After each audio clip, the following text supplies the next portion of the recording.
Halo semuanya, perkenalkan nama saya Muhammad Nabi Syahir dengan NPM 7142514. Pada video kali ini saya akan menjelaskan bagaimana saya membuat sebuah aplikasi machine learning untuk memproduksi tingkat depresi berdasarkan aktivitas penggunaan media sosial. Aplikasi ini saya buat menggunakan Python, Streamlit, MySQL, dan beberapa algoritma machine learning seperti dummy classifier, logistic regression, dan LigGBM. Agar lebih mudah dipahami, saya akan menjelaskan proses pembuatan mulai dari data pertama yang akan diperoleh sampai aplikasi dapat memberikan hasil prediksi.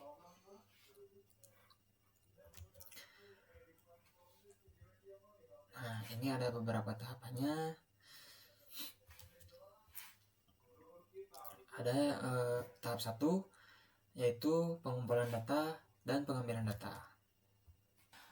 Gambar pertama ini menunjukkan bagaimana data pertama kali diperoleh. Awalnya, saya mengambil dataset dari Kaggle yang berjudul Social Media Impact on Mental Health.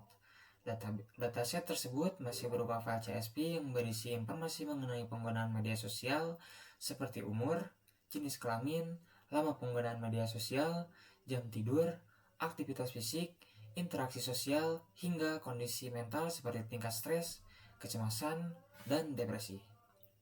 Namun, pada penelitian ini saya tidak menggunakan file CSV secara langsung. Saya terlebih dahulu memindahkan seluruh data tersebut ke dalam database MySQL.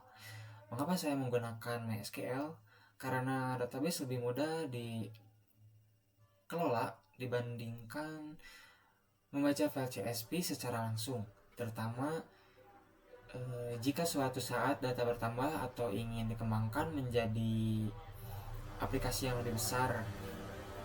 Di dalam database, data saya pisahkan menjadi 4 tabel, yaitu tabel user, mental, sosial media, dan gaya hidup.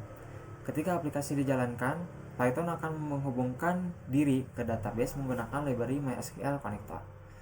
Selanjutnya, program menjalankan perintah SQL join untuk menggabungkan keempat tabel tersebut menjadi satu dataset yang lengkap. Dataset hasil join tersebut kemudian dibagi menjadi library pandas sehingga berubah menjadi data frame.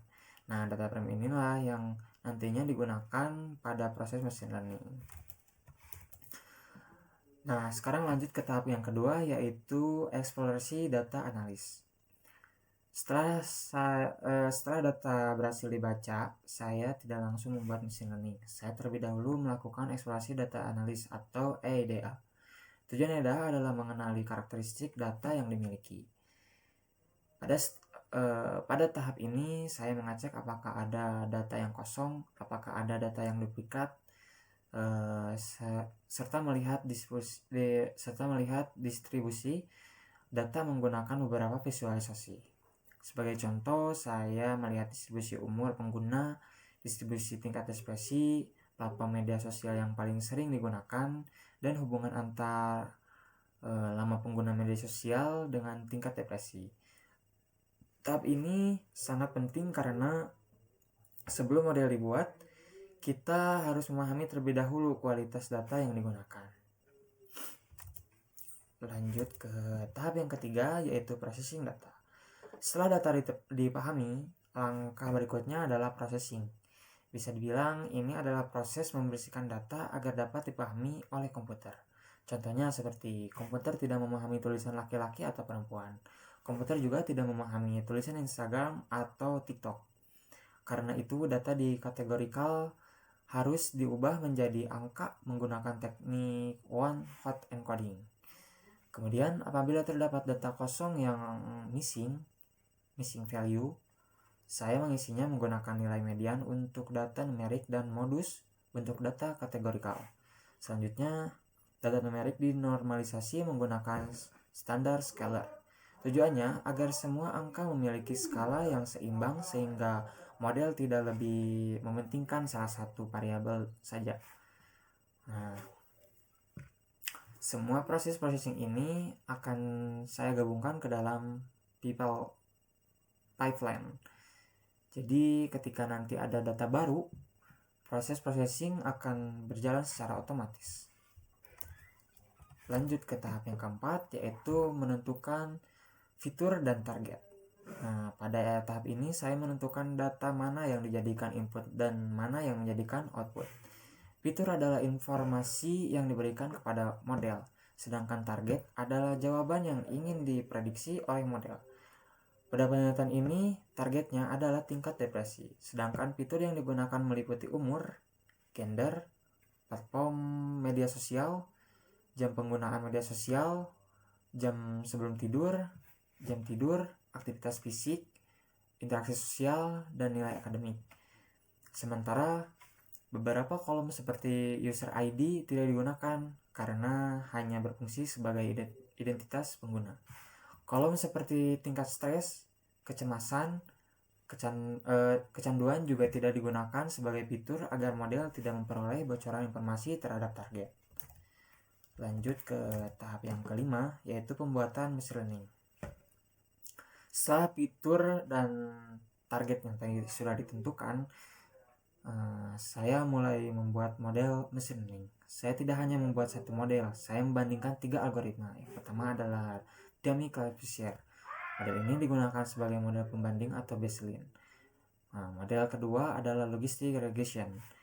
Model ini digunakan untuk klarifikasi dengan mempertimbangkan ketidakseimbangan jumlah data menggunakan parameter class weight balance. Model ketiga adalah LGBM. Model ini merupakan algoritma boosting yang mampu mempelajari hubungan antar variabel yang lebih kompleks. Seluruh model tersebut dibuat pipeline, artinya proses processing dan proses machine learning dijadikan satu kesatuan sehingga lebih praktis ketika digunakan untuk memprediksi. Lanjut pada tahap yang keenam, yaitu evaluasi model. Setelah model selesai dibuat, saya tidak langsung memilih model terbaik. Saya terlebih dahulu mengevaluasi performa masing-masing model.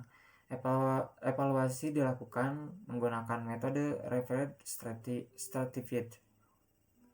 Nah, metode ini menggunakan data menjadi beberapa bagian sehingga seluruh data mendapatkan kesempatan menjadi data pelatihan maupun data pengujian. Kemudian saya menggunakan 3 metrik evaluasi, yaitu PRA, PR out, lalu Roach out, dan Breyer score.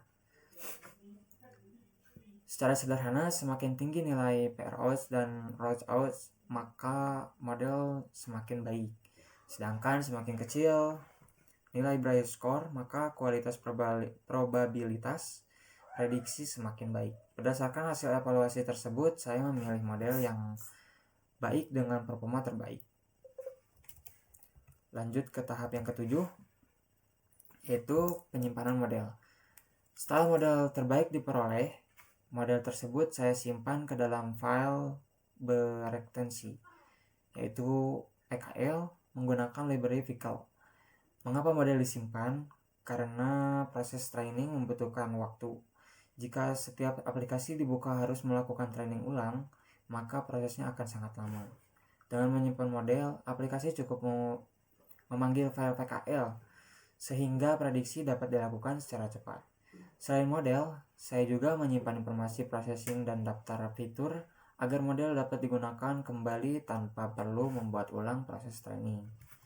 Nah, sekarang lanjut ke tahap yang ke-8, yaitu aplikasi prediksi. Setelah model disimpan, saya mengimplementasikan model tersebut ke dalam aplikasi berbasis Streamlit.